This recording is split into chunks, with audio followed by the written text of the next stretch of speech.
Oral questions. Questions orales. The Honourable Leader of the Opposition. Each and every dollar that this Prime Minister spends costs us. Each dollar is expensive for Canadians. This government and the Justin Trudeau government doubled inflation. Today, Statistics Canada published new numbers according to which inflation is rising. 4 indicators are higher than projected, and grocery prices are going up twice as fast as the target. Will the Prime Minister in the upcoming budget decrease his taxes and inflationary spending so that Canadians can lead affordable lives? The Honourable Minister of Finance.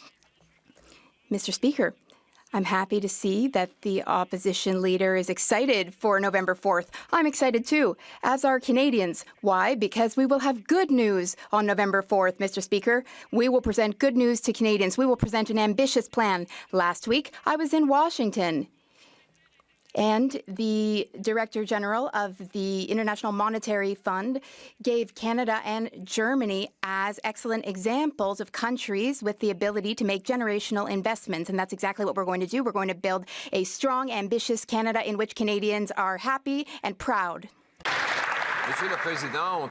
Mr. Speaker, we don't work for bankers in Washington. We're here working for single mothers who can't pay their bills, who can't afford groceries. The inflation rate is exploding, and this means that Canadians have to spend 70% more for the Canada Revenue Agency. Today, the Auditor General revealed that 15% of calls to the CRA are answered at some point. But even if you can get someone on the phone, you get the wrong information 83% of the time. Why do Canadians have to pay so much for such poor service? The Honourable Finance Minister. Mr. Speaker, I have even more good news for the opposition leader. He'll be happy to know that on this side of the House, Mr. Speaker, we have already taken action. We presented a 100-day plan to fix the situation at the Canada Revenue Agency, because on the government side of the House, we know that we have to do better. We know that we have to give Canadians good information. We know we have to be helpful. And we do something else on this side of the House. Mr. Speaker, we respect people who work in public service. We respect public servants, and we will always do our best at all times to serve Canadians. He admits they have to do better. It's not possible for them to do any worse, Mr. Speaker. The reality is today we learned that inflation is again on the march. All 4 measures of inflation are above Bank of Canada's targets. 2 are outside of and above the acceptable range. Food price inflation is rising 2 times the rate that Bank of Canada targets. No wonder we have 2 million people lined up at food banks every single day. This inflation has exploded since this Prime Minister doubled the deficit. Will he reverse his inflationary deficit and taxes in this coming budget? The Honourable Minister of Finance. Mr. Speaker, I think we all know in this side of the House and Canadians, math might not be the cup of tea of the Leader of the Opposition. Neither may be economics, Mr. Speaker. But let me quote one of the authorities in the world, which is the Director General of the International Monetary Fund, Mr. Speaker. She said just last week, then we have countries in the G7 that are in a better position. Germany and Canada stand up in that regard, Mr. Speaker. Both Germany and Canada recognize that this is a very testing time and they need to use their fiscal space. In the case of Canada, the Canadian authorities have been very decisive in taking action. Mr. Speaker, we're doing it. The Honourable Leader of the Opposition. Mr. Speaker, his banker friends in Washington may think that they have fiscal space, but the single mothers who can't afford groceries have no space left at all to pay for liberal inflation. This government is forcing them to spend 70% more on the Canadian Revenue Agency. Today, the Auditor General revealed that only 15% of calls get responses on time, and even if someone does pick up the phone, there's an 83% chance they give you the wrong answer. Why does this government force Canadians to pay so much for such terrible service? The Honourable Minister of Finance. Speaker, we will take no lessons from these conservatives.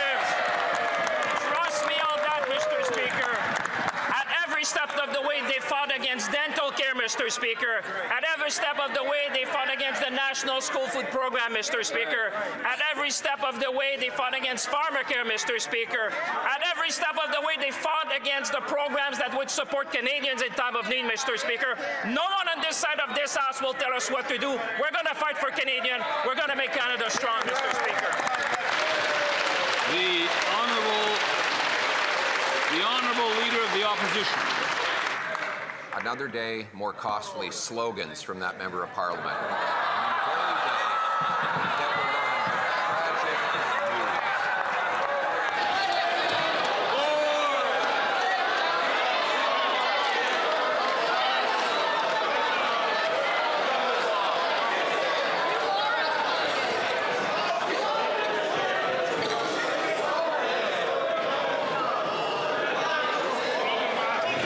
The Honourable Leader of the Opposition from the top. Another day and more costly slogans. But now Canadians are learning it was a bait and switch. Today, another terrible tragedy. As they laugh, 1,200 workers at the Ingersoll Cami plant learned that they would lose their jobs after that Prime Minister promised he would negotiate a win and that he would keep their jobs here in Canada. They join with 2,000 workers in Brampton, many more in Oshawa. How does the Prime Minister look in the eyes of the very workers that he sold out and betrayed? The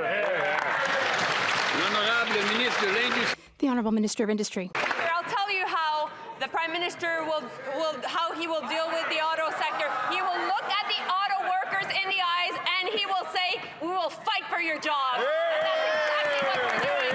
Every single day, we're negotiating back in Washington, but also, this is important to say that I met this morning with the Canadian CEO of GM. I was in conversation with the head of the labor union of Unifor, and I also talked to Doug Ford, and I talked to Vic Fideli. And you know what?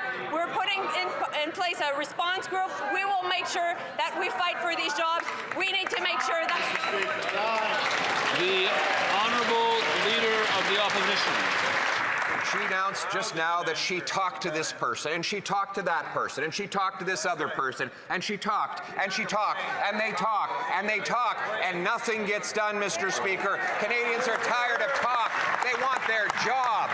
This government, or this Prime Minister, looked these workers in the eye and said he would negotiate a win, that he would protect auto jobs, that there would be an all-in-Canada supply chain that would keep them working. They even gave $250 million tax dollars to GM for this plant.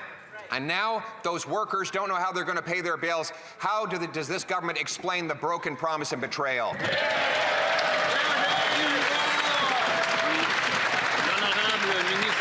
The Honourable Minister of Industry. Fight for these jobs, and we will hold the companies to account. That's right. That being said, let me talk to you about important jobs. 150 new jobs in St. Bruno at Alstom, 700 new jobs at AstraZeneca, Here, here. 500 new jobs at Ferrero in Ontario, K&S Potash, 50 new jobs, Hitachi Energy, 500 new jobs. This government is building a strong Canadian economy.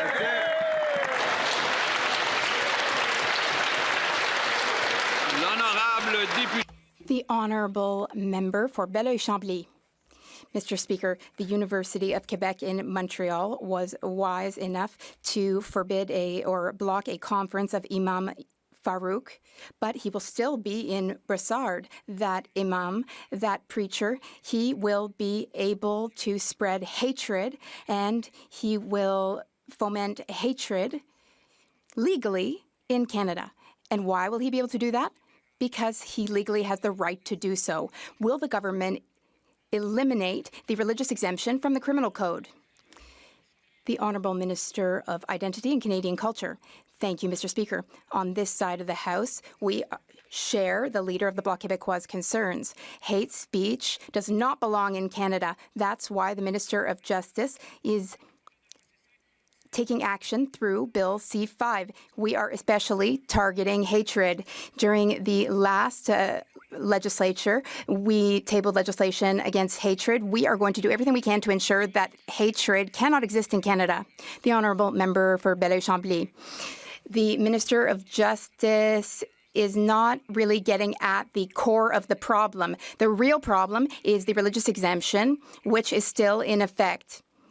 Spreading hatred is illegal in Canada unless it's for religious reasons. So, for instance, if a woman is assaulted in a war zone, for example, by Hamas in 2023 in September, that can be exempted as a religious exemption. Are those liberal values, truly? The Honourable Minister. Mr. Speaker, I have already said, and I will repeat, that hate speech has no place in Canada. The Minister of Justice has offered to work with the Bloc Québécois on reforms which are before this House through Bill C-9, Mr. Speaker. We're ready to work with them to improve the situation and to ensure that there is no hate speech in Canada. The Honourable Member for Belleuil-Chambly. Well, there's an incredibly easy way to solve the problem. And the government would be able to be proud of what it's doing rather than doing something shameful. They can eliminate the religious exemption from their own bill. I encourage them to vote in favor of our amendment to eliminate the religious exemption and to forbid hatred and incitement to violence in our media and on our streets, even though that may be against multiculturalism. The Honourable Minister. Mr. Speaker, Bill C-9 is currently being studied at the Justice Committee. We welcome all committee members to suggest amendments to the bill. We will hear from experts, subject matter experts. We're ready and willing to work with the Bloc Québécois and with all parties in this House to ensure that hate speech is not in Canada. We all know the Prime Minister doesn't shop for his own groceries, so maybe someone over there should tell him what's going on with food prices. Food inflation has now reached the highest level since 2023. Fruits, vegetables, meat, even Halloween candy. Everything's getting more expensive and rising faster, not slower. The cost of living is soaring because the cost of government is soaring. The Prime Minister is spending more than even Justin Trudeau did, which means higher taxes and higher inflation for everyone who lives in the real world. So does the Prime Minister realize that his out-of-control spending mean real costs for real Canadians? The Honourable Minister of Jobs and Families. Speaker, time and again we see those Conservatives fight against policies that Canadians not only are benefiting from, but that Canadians are asking that we make permanent. Things like the school food program, Mr. Speaker, which many advocates and indeed families have praised. In fact, in my own riding, I heard just yesterday from a food partner that's working with high schools to make sure that kids get access, not just to fresh food, Mr. Speaker, but the ability to learn how to prepare it themselves. These are the kinds of things that are helping Canadian families, and every step of the way, those guys fight against it. Exactly. The Honourable Member for Thornhill. Speaker, is that Liberal minister who sat here for 10 years while people lined up at food banks, and that's what she has to say. Runaway Liberal deficits, doubled grocery prices, and now the same people who caused the crisis think that the solution is just to spend more of other people's money. It's not just Liberal deficits driving up food costs. They voted against removing every hidden food tax that they themselves imposed. Packaging taxes, the industrial carbon tax, another 17 cents a litre because of the fuel standard. It's a religion to them. Food prices are soaring, fridges are empty. Why don't they scrap the hidden taxes? The Honourable Minister of Jobs and Families. Great job, Mr. Speaker, again, we see that member and indeed the entire Conservative Party pretend that there was a tax on food. Canadians are smarter than that. They know when they go to the grocery store that food is not taxed. And so instead of imaginary problems, we're coming up with real solutions on this side, Mr. Speaker, whether it's for families, whether it's for seniors, whether it's for workers. We're here for Canadians, both in the good times and the bad. And Mr. Speaker, I just add that I hope that this concern is going to translate into support for our budget that will be tabled later on. The Honourable Member for Newt-Tecumseh-Gwillimbury. Greeters at Walmart grocery stores are no longer saying hello, they're apologizing. But it's these Liberals who should be apologizing for their inflationary deficits that have driven up food prices. Inflation data out today confirms food prices have once again skyrocketed, up 4% as everyday groceries become even more unaffordable for families. So we just need the number, Mr. Speaker. How much higher do food prices need to go before the Liberals Liberals admit their policies are starving Canadians. The Honourable Minister responsible for Canada-US trade. Mr. Speaker, our colleague referred to apologies. Perhaps he'd like to lean forward a couple of rows and suggest to his boss, the Leader of the Opposition, that he should apologize to the men and women who serve in Canada's RCMP for attacking their integrity and attacking the work that they do to protect all Canadians. He should be ashamed of himself. He pretends to stand up for the police. He attacks them unfairly, and he should apologize to the women and men who serve in the RCMP. That would be a good apology, Mr. Speaker. The Honourable Member for Newtecumseg-Gwillimbury. They're so focused on listening to their own spin, they've tuned out the grumbling sounds of millions of hungry Canadian stomachs. The Prime Minister said he would be judged by the prices people pay at the grocery store. Well, with food prices up another 4%, thanks to his Liberal government's inflationary deficits, Canadians have made up their minds. He's an empty suit making empty promises that have led to too many empty stomachs. How is this acceptable? The Honourable Secretary of State for Children and Youth. Thank you, Mr. Speaker. We recognize on this side of the House that families need supports in meeting affordability questions. This is why we have supports in place and why time and time again we have stood for the National School Food Program, for early learning and childcare, making it affordable and accessible across the country, dental care, the Canada Child Benefit, and at each and every opportunity the members opposite voted against these supports for families, for children, for Canadians from coast to coast. Thank you, Mr. Speaker. The Honourable Member for Long Range Mountains. Mr. Speaker, under this Liberal government, everything is costing more, especially food. New food inflation data shows prices in Atlantic Canada are climbing faster than the national average, and in Newfoundland and Labrador, they're under tremendous pressure. Our province already has the highest unemployment rate in the country, yet families are being hit again at the grocery store. Beef up 14%, sugar up 9%, and meat up 6%. Runaway Liberal spending is fueling inflation, and every dollar they waste makes life harder. When will the government stop the reckless spending and start making life affordable for the people of Newfoundland and Labrador? The Honourable Minister of Fisheries and Oceans. Thank you, Mr. Speaker, and I welcome this opportunity to share with the member across the way from Newfoundland and Labrador that a single mom in her riding who earns $15,000 a year can now access up to $25,000 because she will automatically get the benefits for her and her children. This is good news, this is affordability, and this is not a slogan. Bravo!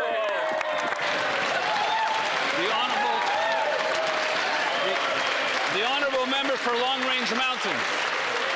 Mr. Speaker, while they brag, more and more people line up at the food banks in Newfoundland and Labrador. That's right. They voted against our motion to reduce food costs. It's not good enough. Sneaky, hidden Liberal food taxes, like the clean food regulations, are driving up food costs. And since March, food prices have risen 48% faster in Canada than in the U.S. This year alone, food banks are expecting 4 million visits. When will the Prime Minister end his inflationary spree and finally make life affordable for Canadians? The Honourable Minister of Fisheries and Oceans. Thank you, Mr. Speaker, and I'd like to again remind my colleague of the benefit of the school food program. I have spoken with moms who absolutely are grateful their children now have food in their bellies and are not separated from all the other children that can expect the basic right to have food in the mornings. I also want to remind my colleague of the importance of the dental program, the child benefit, and also $10 a day childcare. This is affordability. It is not loose slogans. L'honorable député de Richmond. The Honourable Member for Richmond-Arthabasca. Thank you, Mr. Speaker. Mr. Speaker, inflation is still out of control under this Liberal government. The government is spending more, and Canadians are the ones paying the bill. Today, Stats Canada announced that consumer prices rose 2.4% year over year in September in Canada. What's worse, in Quebec, they rose 3.3%. Furthermore, Quebec was one of the provinces where gas prices increased, rising by 2.7%. Liberal deficits are very expensive for Canadians, but even more so for Quebecers. When will this Prime Minister finally get his deficits under control to ensure that Quebec is no longer the inflation champion of Canada? The Honourable Government House Leader. Mr. Speaker, our friend across the way previously sat at Quebec's National Assembly, where decisions are made differently.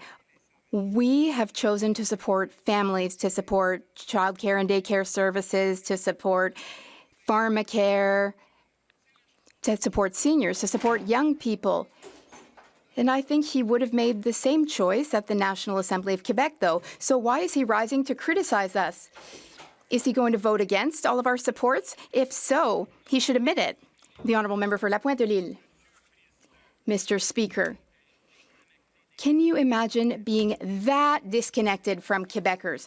On Thursday, the federal government announced that it will invest $52 million for Quebec's healthcare system, but not to treat people and patients. No, they're investing $52 million to anglicize our hospitals. Mr. Speaker, what our hospitals really need is money to treat people, not money to make Quebec more English-speaking.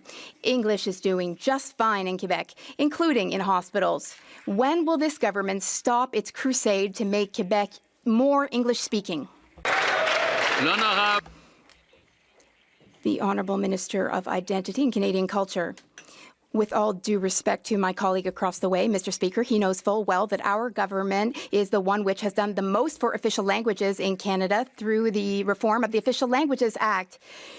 We have invested $2 billion in official languages, and for the first time, we are going to meet our Francophone immigration outside Quebec targets, and we're even going to triple those over the next 10 years. We're the first government to do so much, to take this type of action. We are also helping Francophone communities outside Quebec. What the member claims is totally false. The Honourable Member for La Pointe-de-L'Île. English is far from being under threat in Quebec. It is unacceptable to waste $52 million of our money to make our hospitals more English-speaking, instead of spending that money on treating people. Naturally, the Quebec government has criticized the move. I quote the Quebec government, "Once again, the federal government is encroaching on Quebec's areas of jurisdiction. It should instead take the funds and give Quebec an unconditional transfer to let the government, which is responsible for healthcare, decide how to spend the money." Mr. Speaker, why not transfer the money to Quebec so that it can be put to good use? Good use meaning treating Quebecers. The Honourable Government House Leader. Mr. Speaker, I'm shocked, and I think most Quebecers are shocked too, because our government is investing in essential services. We're investing in language minority communities throughout the country. For instance, we've helped the Georges Dumont Hospital in Moncton. We've helped healthcare centres in the prairies. We are investing, of course, in healthcare in Quebec. Quebecers are shocked by what the member is suggesting. Is the member really suggesting that we should deprive Anglophone Quebecers from receiving healthcare in their first language? Is that what he's suggesting, Mr. Speaker? For Calgary East. This Liberal Prime Minister's economic record is even worse than Justin Trudeau's. By doubling the deficit, he's making everything more expensive, especially groceries. Today's devastating inflation numbers confirmed. Liberal deficits are crushing Canadians. Rent up 5%, groceries up 4%. The four core inflation numbers all above the bank's target. This so-called budget experts' math is not mathing. Will these Liberals stop their inflationary deficits that are driving up the cost of living? The Honourable Secretary of State for Financial Institutions. Thank you, Mr. Speaker. I know the Conservative Party opposite has a hard time, but here's some facts. 21 straight months in the targeted inflation rate from Bank of Canada. Our economy grew jobs in September. We have the lowest debt in the G7, lowest deficit G7, lowest net debt to GDP in the G7. Mr. Speaker, our economy has had challenges, but it is strong, it is growing. Our Prime Minister was elected to build the strongest economy in the G7. That's exactly what he's going to do. Thank you, Mr. Speaker. The Honourable Member for Calgary East. And yet this Prime Minister has built the fastest shrinking economy in the G7. And did these guys learn anything from Justin Trudeau that the more they spend, the worse it gets for Canadians? 10 years of deficit spending has left Canadians with high inflation, and it's only getting worse. And in typical Liberal fashion, this Prime Minister promised to cap government spending, yet he's going to double the deficit. After 10 years of these Liberal deficits, what don't they understand? The more they spend, the more expensive things get for Canadians. The Honourable Secretary of State.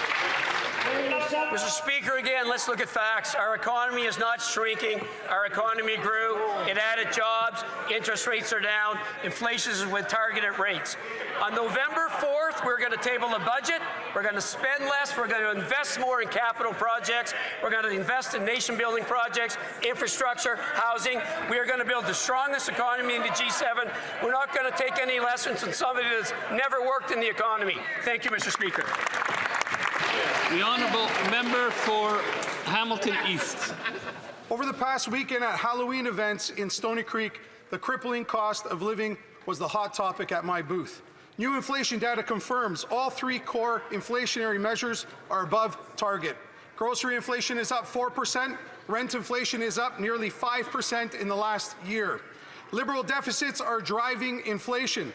The more Liberals spend, the more it costs Canadians at the grocery store. Will the Liberals get their inflationary deficits under control to make life more affordable for Canadians? Secretary of State. Thank you, Mr. Speaker. I don't know where the party opposite's been, but we know where the leader of the opposition's been. He spent the last week peddling dangerous far-right conspiracy theories about law enforcement in our country. He should apologize. While he's been attacking the rule of law, Canada's new government spent the last week announcing a new suite of affordability measures to strengthen the rule of law, crack down on crime, keep Canadians safe, which will be included in our first budget. I urge Conservative MPs to speak up, stand up, call on the leader opposite to apologize. Thank you, Mr. Speaker. The Honourable Member for Kitchener South, Hespeler. Speaker, what Canadians care about is the cost of living, and the more these Liberals deficit spend, the more it costs Canadians at the grocery store. New inflation data today confirms this. All three core inflation targets are above target. Rent is up 5% over the year. Groceries are up 4% over the year. After 10 years of their deficits, the cost of living in this country cannot take anymore. So will the Liberals stay on focus, get their inflationary deficits under control to make life more affordable for Canadians? The Honourable Minister for Small Business, Tourism and Gender Equality. Thank you, Mr. Speaker. Canadians trust that our government has their backs. Why? Because we are making life more affordable, and we have cut taxes for 22 million Canadians. This is allowing Canadians to put more money back into their pockets. And speaking of food, Mr. Speaker, good news. Our government is making the school food program permanent. This is going to put $800 back into Canadians' pockets to actually feed healthy meals at school. And also, 5.5 million low-income Canadians will automatically receive federal benefits through CRA tax filings. This is real, tangible benefits for Canadians. Thank you, Mr. Speaker. The Honourable Member for Côte du Sud, Rivière-du-Loup, Katiskaming, Témiscouata. Mr. Speaker, last week in my riding, I spoke to families who are struggling to make ends meet. In a country like ours, it shouldn't be like that, yet Quebec is seeing inflation rise to 3.3% because of this inflationary Liberal government. As a result, the price of gas, rent has gone up by 10%, groceries has skyrocketed. Families can't do it anymore. Will the Liberals finally get their inflationary deficits under control and make life more affordable for Canadians and Quebecers? The Honourable Minister for Government Transformation. The answer is yes. The member voted against every support measure that we've put forward over the last year, so he is not credible in his question. If we want to talk about credibility, Mr. Speaker, we know that there are still reasonable Conservatives. Vicious attacks from the leader of the official opposition against the RCMP is unacceptable, against the rule of law is unacceptable. We see it on the radio, we see it on social media, on TV, but no one across the aisle has attacked the leader of the opposition to say that it's unacceptable. Will one of them finally do so? For Markham, Smithville. I'm proud to be part of a new government that has championed trade diversification since day one. We've broken down internal trade barriers within Canada, and we've signed new trade agreements with Ecuador and Indonesia. We're moving at a pace and intensity that Canadians expect of us. Can the Minister of International Trade update this House on our government's latest action to expand and grow our trade relationship with the United Kingdom and what it means for Canadians? Honourable Minister of International Trade. Good news, Mr. Speaker. Today we table legislation to expand the CPTPP trading bloc to welcome our partners from the United Kingdom, a major step forward for Canadian trade. Why the UK, Mr. Speaker? The UK is Canada's third largest trading partner. Last year alone, they represented $28 billion of Canadian exports. That's billions of dollars of Canadian products produced by Canadian workers in communities across Canada, Mr. Speaker. This is yet another step forward in our trade diversification efforts. Thank you. The honourable member for Oxford. Mr. Speaker, after the Prime Minister failed to negotiate a win with Trump, Canada's auto industry has been hit yet again. Devastating news from this morning where over 1,200 highly skilled auto workers at the Cami Ingersoll plant are being laid off by GM indefinitely. This adds to the 2,200 job losses in Oshawa and the 3,000 announced in Brampton. The Liberals have sold out our auto workers. So will the Prime Minister finally admit that he's lost control of the wheel and is driving our auto sector off the cliff? Yeah! Way to go! The Honourable Minister for Industry. Colleague comes from the region, and I look forward to working with him to finding solutions. Obviously, we will fight for these jobs. Not only will we do that, but this morning we were already on the phone with the company to be in solution mode. We were with the GM CEO, with the Unifor Labour, and also with Doug Ford and Vic Fideli. Our goal is to bring back a new model to Ingersoll, and we're on it. Thank you. The honourable member for Oxford. I've been talking to the auto workers who are losing their jobs now because of their failed policies. An auto worker in Ingersoll called me this morning and says he doesn't know how he will pay for his mortgage. He doesn't know how he will feed his family. There is a real sense of anxiety in our community. The Liberals blew billions in EVs, and now Canadian workers are the ones that are paying the price and their families. So, will the Liberals finally hit the brakes and stop selling out Canadian workers? L'honorable ministre de l'Industrie. Mr. Speaker, my colleague is right in saying that there's real anxiety right there, and I agree, because I've been in contact with workers and I feel it as well. So our goal is to make sure that we are able to bring back jobs to Ingersoll, to work with the company, to work with the government of Ontario, to work with the labor unions. But meanwhile, we'll make sure that we continue to engage with the United States, because at the end of the day, we know that this is because of the unjustified tariff by the President against the auto sector. Thank you. The honourable member for Regina Capel.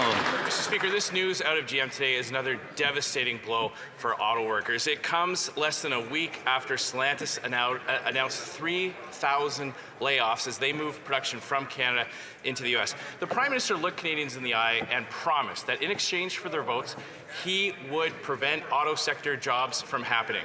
Well, they're happening. If the government included a Canadian-wide job protection plan in their $15 billion deal to Stellantis, they can simply invoke that clause. The minister who signed the contract should be able to answer this question. Did they include a jobs protection clause in the contract to Stellantis? L'honorable ministre de l'Industrie. Mr. Speaker, I know that the Conservatives have been wanting to see the contracts that are linked to the Stellantis plant.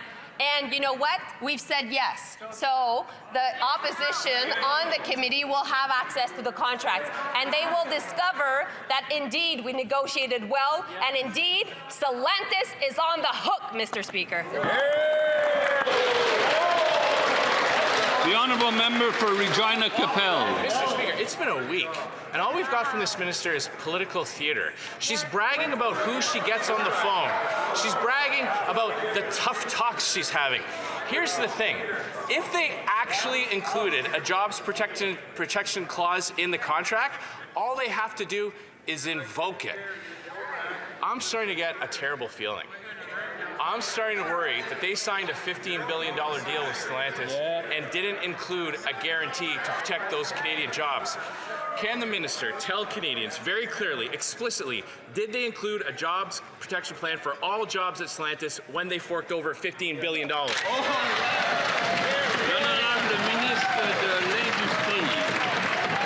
Speaker, I know that my colleague is trying to spook Canadians, but I just would like to remind him that the support that was given to the company was linked to the production of batteries, and therefore no money is spent.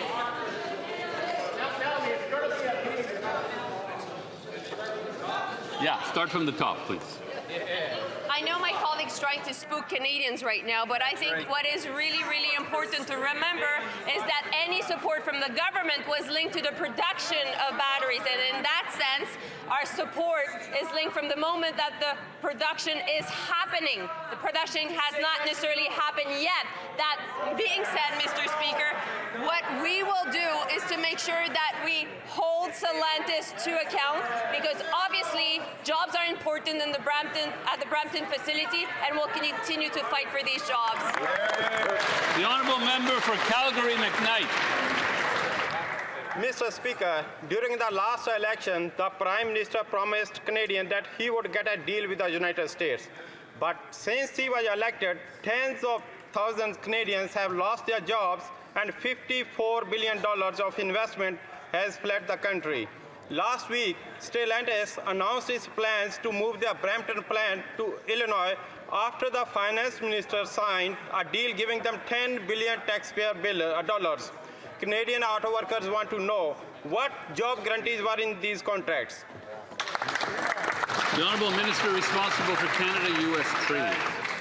Mr. Speaker, our colleague has heard very well that the government will make these contracts available to the opposition. So again, he can assert a series of sort of fabricated conspiracy theories. Doesn't make them true. What is true, Mr. Speaker, is that our government is supporting a proud tradition of building vehicles and cars in Canada. Over 100 years of Canadian workers building these cars. Mr. Speaker, we're going to defend those workers, support those businesses, and fight to ensure we get a deal with the United States that's good for Canadian businesses and Canadian workers. The honourable member for Louis Saint Laurent, Akiawenrak. Mr. Speaker, Canadians have known it for a while, but the Auditor General has just confirmed it. The Canada Revenue Agency is a Liberal disaster. It's uncontrollable and out of control. Last June, barely 5% of calls were handled within the expected time frame. But even worse, when you do get through, 4 times out of 5, the information provided was wrong. Mr. Speaker, my question is for the Minister for National Revenue. Are they aware that this affects the most vulnerable among us, people on low revenue, seniors, and those who can't pay for an accountant? The Honourable Minister for Finance. Mr. Speaker, I have a lot of respect for my colleague, and he knows it full well, but Mr. Speaker, he should be overjoyed because we have already acted. We didn't wait for a report to be published by the Auditor General. We've already acted upstream. I enacted a 100-day plan to improve service because we want to offer good services to Canadians, and I'm sure that he will announce it in his riding. We've also tabled in the next budget a way to obtain benefits automatically. That's a great bonus for those who need more, and it will help affordability in our country. I'm sure he's overjoyed right now. The honourable member for Louis Saint Laurent, Akiawenrak. Well, I'm glad that the minister is happy, but I'd like to remind him that 2 years ago he did the same thing.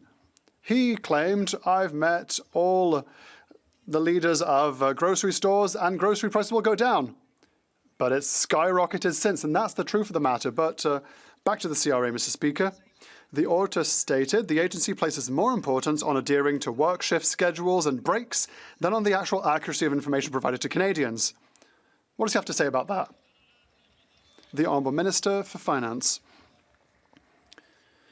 Mr. Speaker, I don't know who is watching QP today, but I'm not sure that the people in riding will be proud of him attacking those working for the CRA. These public servants do exemplary work. What they need, Mr. Speaker, is that we improve processes, that we improve technology. Everyone wants to offer great service to Canadians. And I know that in his case, he knows that CRA workers are working very hard to serve Canadians, and we'll give them the means to do even better. Member for Calgary Midnapore. 3 things are certain in life: death, taxes, and you will wait on hold when you call the CRA, according to today's Auditor General report. CRA's own service standards were only met 18% of the time, with wait times doubling over the last year. Only 17% of agents could accurately provide basic tax information. Complaints have increased by 145% in the last 3 years. So can the minister explain why Canadians are paying so much, yet receiving so little? Good question. The Honourable Secretary of State for Financial Institutions. Thank you, Mr. Speaker. Mr. Speaker, look, Canadians deserve timely, accurate, and consistent information from the CRA. We accept the Auditor General's report. We've embarked upon a 100-day plan. Service is improving. We've got a long ways to go, but we are working with the leadership of the CRA. We will make it right. Canadians will get the service they deserve. Thank you, Mr. Speaker. Honourable Member for Calgary Midnapore. Well, instead of focusing on other people's jobs, that member should start doing his. Almost 10 years to the date, the Liberals signed a $50 million contract for the CRA call system. It is now almost quadrupled to $190 million. And operational costs at the CRA have increased by 70% under these Liberals. While taxpayers wait on hold, Liberal insiders and contractors cash in. So, does the government have a hang-up with value for money? Is this another Arrive scam? The Honourable Secretary of State. Mr. Speaker, I thank the CRA for delivering Canadians great service like the Canada Child Benefit, Disability Tax Credit. Where would Canadians be without the CRA delivering COVID benefits? Mr. Speaker, service levels need to improve. We accept the Auditor General's report. We will get this right. Service levels and access are improving. We have a lot more work to do, but we will deliver for Canadians. Thank you, Mr. Speaker. The Honourable Member for Compton-Stanstead. Mr. Speaker, the RCMP's independence is fundamental to its proper functioning. This is a principle that all responsible leaders should respect and not undermine. Last week, the leader of the Conservative Party decided to criticise the RCMP, saying that they covered up scandals and engaged in political manoeuvring, which is irresponsible, and cast aspersions on an institution that protects Canadians. Can the Minister for Public Safety reiterate the importance of the RCMP's independence and remind why it's important to have trust in our institutions? The Honourable Minister. President. Mr. Speaker, thank you to my colleague. The Conservative leader's dangerous rhetoric is irresponsible. The opposition in relation to the RCMP is completely unacceptable, Mr. Speaker. As you know, the RCMP is an independent organization, one that enhances the rule of law in Canada and one that ensures the safety and security of Canadians. Day in, day out, the RCMP officers on the ground work to save and secure this country, and I demand that the Leader of the Opposition retract the statement and apologize to the members of the RCMP. The Honourable Member for Vaughan. The Honourable Member for Vaughan Woodbridge.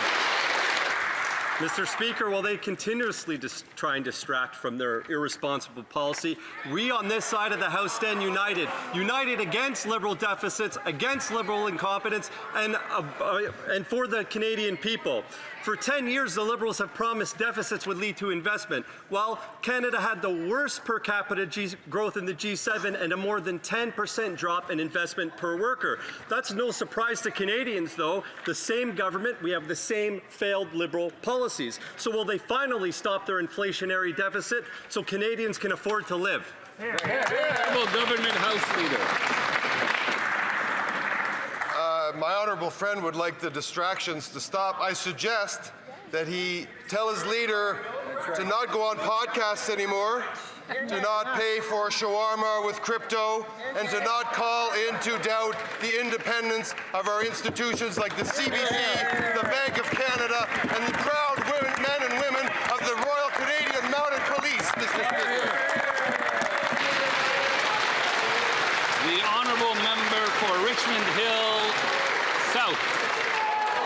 Every dollar this Liberal Prime Minister spends is taken out of the pockets of hardworking Canadians through inflationary deficits and higher taxes. Let's not forget that for 10 years, Liberals claimed runaway deficits would spark investment. The current finance minister, back when he was industry minister, helped double the national debt, promising it would lead to growth. And what did Canadians get? The worst per capita GDP growth in the G7, and investment per worker collapsed by more than 10%. So, will he ensure that his next budget will stop the inflationary deficits so Canadians can afford to live again, or will he instead double down on Trudeau's policies and make Canadians pay for his failures? The Honourable Secretary of State for Seniors. Mr. Speaker, while Halloween is coming up, the only thing scary in here is the misinformation coming from the Conservatives. We're cutting red tape, we're building homes faster, and we've introduced dental care that now more than 2 million seniors have signed up for. We're building an economy that works for everyone, while Conservatives have a record of pushing the retirement age higher. I can't think of anything scarier than that. And while they're voting against support for seniors, we're empowering older Canadians, and we're protecting not only their dignity, but their peace of mind. The Honourable Member for Portneuf-Jacques-Cartier. Mr. Speaker, for 10 years, this Liberal government has been taking Canadians for a ride. They hold the record for the largest annual deficit. They hold the record for doubling the accumulated deficit of all governments combined over the past 50 years. The direct impact on Canadians' wallets is that everything costs more. They need to stop saying that they are putting more money in Canadians' pockets. Will the Prime Minister keep his promise that the deficit will not exceed $42 billion, which would give Canadians just a little bit of breathing room? The answer is simple, yes or no. The Honourable Leader of the Government in the House. Now, Mr. Speaker, the issue with the Conservatives is that they keep talking about inflationary deficits. However, they never identify what an inflationist spending is. Is it helping industry? Is it helping workers? Is it helping with dental care? Is it helping with pharmacare? Could they perhaps give us an iota of identification of what actually is an inflationary spending? The Honourable Member for Cardigan. Mr. Speaker, in the 2024 alone, the Canadian Anti-Fraud Centre reported that Canadians lost millions of dollars to fraud. There's not one person in this House today who does not know a senior, a newcomer, or a vulnerable person who has been affected by financial abuse and scams. Yesterday, our government announced that it's taken action. Can the Minister of Finance provide an update on how our new government plans to help Canadians by combating fraud, financial abuse, and scams? New member, 5 months. The Honourable Minister of Finance. Mr. Speaker, finally a good question, Mr. Speaker. My colleague and I were proud yesterday to announce a very important measure to combat fraud and financial abuse. Yes, the Conservative may want to listen to that, and improve financial security for Canadians, Mr. Speaker. In our upcoming budget, we will introduce the first ever national anti-fraud strategy, Mr. Speaker. It will also implement a new financial crime agencies to lead Canada's effort in combating financial crime, Mr. Speaker. And we will also introduce a new code of conduct for prevention of economic abuse. Mr. Speaker, on this side of the House, we understand we need to help our seniors. We need to help the most vulnerable. The Honourable Member for Sudbury East, Manitoulin-Nickel-Belt. Mr. Speaker, after years of talk, the Liberals continue to break their promise to get shovels in the ground when it comes to the Ring of Fire. Thousands of jobs and billions of dollars are at stake. Yet the Prime Minister refuses to move this important project along. The Liberals ignored this vital project on their national priority list, a huge slap in the face to Northern Ontario. Will the Liberals stop breaking their promise and get shovels in the ground now so our region can get to work? The Honourable Minister of Natural Resources. Mr. Speaker, the Ring of Fire represents an immense opportunity to develop Canada's critical minerals in partnership with First Nations. We've established a regional assessment working group to advance the Ring of Fire alongside robust consultations with Indigenous rights holders. We're actively working with the province of Ontario to increase regulatory efficiencies, and we look forward to concluding a one project, one review process with the province of Ontario. The honourable member for Winnipeg Centre. Mr. Speaker, Trump is pushing for Stellantis to ship 3,000 jobs from Canada to the United States. And today, GM announced it's closing another plant in Ingersoll. That's another 1,000 jobs, making it clear what we've known from the start, that Trump is set on destroying the Canadian economy. And yet, the Prime Minister continues to flatter Trump, calling him a, in quotes, modern man, in quotes, world-class leader. Mr. Speaker, he's stealing our jobs. When will the Prime Minister finally fight back against this economic extortion and protect jobs and workers in Canada? L'honorable ministre de l'Industrie. Mr. Speaker, of course it is not lost on this government that these unjustified tariffs are having real impacts at home and real impacts at the Stellantis plant. That being said, I will of course work with my colleague, work with the NDP, work with Unifor to push back against the decision of the company to make sure ultimately that we hold Stellantis to account. We need to put pressure on. Let's work together. Let's make this happen. That's it. The honourable member for Vancouver Kingsway. Mr. Speaker, Canadians across the country are suffering from punishing high costs of daily essentials like food, housing and utilities. Grocery prices are sky high and rent is completely unaffordable. Yet, today's inflation numbers show the problem is getting worse, with food up 4%, rent up 4.8%, and 9.6% in Quebec. Under Liberals, life keeps getting harder for workers and their families. When will this government take the affordability crisis seriously, admit their policies are not working, and take effective action to help? L'honorable ministre des Finances. Speaker, I want to thank the member for bringing the affordability issue on this floor, Mr. Speaker. We have worked together. There's a lot we can be proud of what we have achieved together, Mr. Speaker. When you think about dental care, when you think about farmer care, when you think about the National School Food Program, those are all the type of programs, Mr. Speaker. The Conservative call that slogans. When you're on the government side, you call that program because it delivers benefits to Canadians. We're going to continue to work with our colleagues of this House to make sure that we are there for Canadians in times of need, Mr. Speaker. Alors, ça met fin à la période des questions pour aujourd'hui. That's all for question period for today.